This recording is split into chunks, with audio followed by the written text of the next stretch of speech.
সৰ্বপ্ৰথমে মহান সৃষ্টিকৰ্তা ঈশ্বৰক ধন্যবাদ দিছোঁ, কাৰণ তেওঁৰ অসীম দয়া আৰু অনুগ্ৰহৰ যোগেদি আজি আমি এক নতুন দিন, নতুন পোহৰ আমি দেখিব পাৰিলোঁ।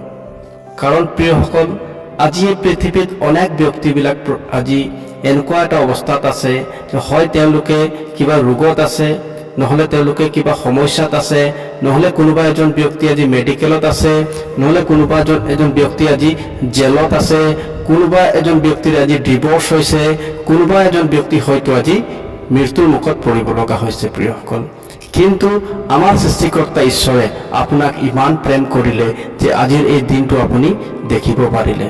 হয়, তাৰ কাৰণে আমি সেই মহান সৃষ্টিকৰ্তা ঈশ্বৰক ধন্যবাদ দিওঁ হওক।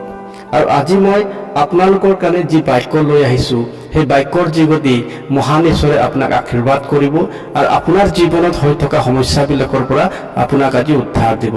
গতিকে এই বাক্যটো আপুনি ভালদৰে শুনিব, আৰু ভালদৰে আপুনি যেতিয়া শুনিব তেতিয়া ঈশ্বৰে পবিত্ৰ আত্মাৰ যোগেদি এই বাক্যৰ যোগেদি আপোনাক আশীৰ্বাদ কৰিব। তো আহক আমি বাক্যটো আৰম্ভ কৰোঁ হওক। বাক্যটো লৈ আহিছোঁ মই প্ৰকাশিত বাক্য 3:20 পদ। আপোনালোকে মনোযোগ দি শুনিব। এই বাক্য কৈছে, চোৱা, মই দুৱাৰত থিয় হৈ টুকুৰিয়াই থাকোঁ। কোনোৱে যদি মোৰ মাত শুনি দুৱাৰ মেলি দিয়ে, তেনেহ'লে মই তেওঁৰ গৃহলৈ আহিম আৰু তেওঁৰ সৈতে মই ভোজন কৰিম আৰু তেওঁ মোৰ সৈতে ভোজন কৰিব। ঈশ্বৰৰ পবিত্ৰ বাক্যৰ ওপৰত ঈশ্বৰৰ আশীৰ্বাদ হওক। আমেন। ইয়াতে বাক্যই সুন্দৰকৈ কৈছে যে আজি পৃথিৱীত যিমান মানুহবিলাক আছে সকলোকে তেওঁ এটা আহ্বান কৰিছে, তেওঁ এটা মাত লগাইছে আৰু কৈছে, চোৱা, মই দুৱাৰত থিয় হৈ টুকুৰিয়াই থাকোঁ।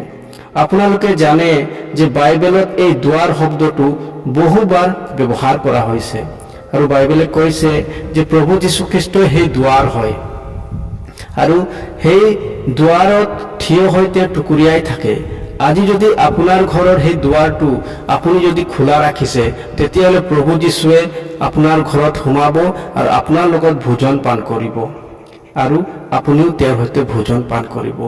আজি যে প্ৰভু যীশুখ্ৰীষ্ট প্ৰত্যেকটা ঘৰত দুৱাৰত গৈ টুকুৰিয়াই আছে, আজি আমি বিশ্বাসী হিচাপে সেই প্ৰভু যীশুৰ সেই মাতটো আমি শুনিব পাৰিছোঁনে? যে তেওঁ যে টুকুৰিয়াই আছে, সেই টুকুৰিয়াই থকা আমি শব্দটো শুনিব পাৰিছোঁনে?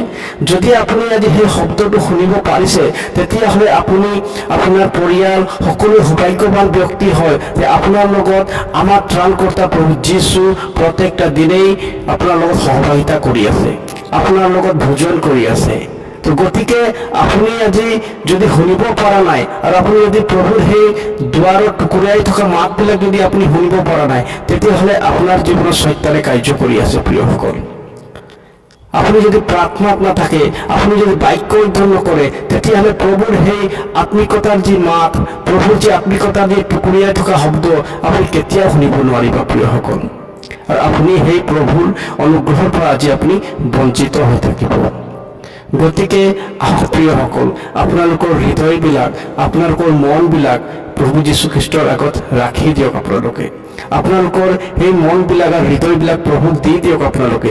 তেতিয়াহে আপোনালোকে সেই প্ৰভুৰ মাতটো, সেই প্ৰভু যীশুখ্ৰীষ্টৰ টুকুৰিয়াই থকা মাতটো শুনিব পাৰিব। প্ৰিয়সকল, পিতৰে যেনেদৰে তেওঁৰ নাওটো প্ৰভুক দি দিছিলে আৰু সেই গতিকে তেওঁ অনেক মাছবিলাক ধৰিব পাৰিলে বুলি বাক্যই আমাক কয়, সেইদৰে আজিও সময় হৈছে প্ৰিয়সকল, আপোনাৰ হৃদয়বিলাক প্ৰভু যীশুখ্ৰীষ্টৰ আগত সমৰ্পণ কৰক, আপোনাৰ জীৱনবিলাক প্ৰভুৰ আগত সমৰ্পণ কৰক। তেতিয়া প্ৰভুৱে আপোনালোকৰ লগত থাকিব আৰু তেওঁ আপোনাৰ লগত ভোজন পান কৰিব বুলি বাক্যই কৈ আছে।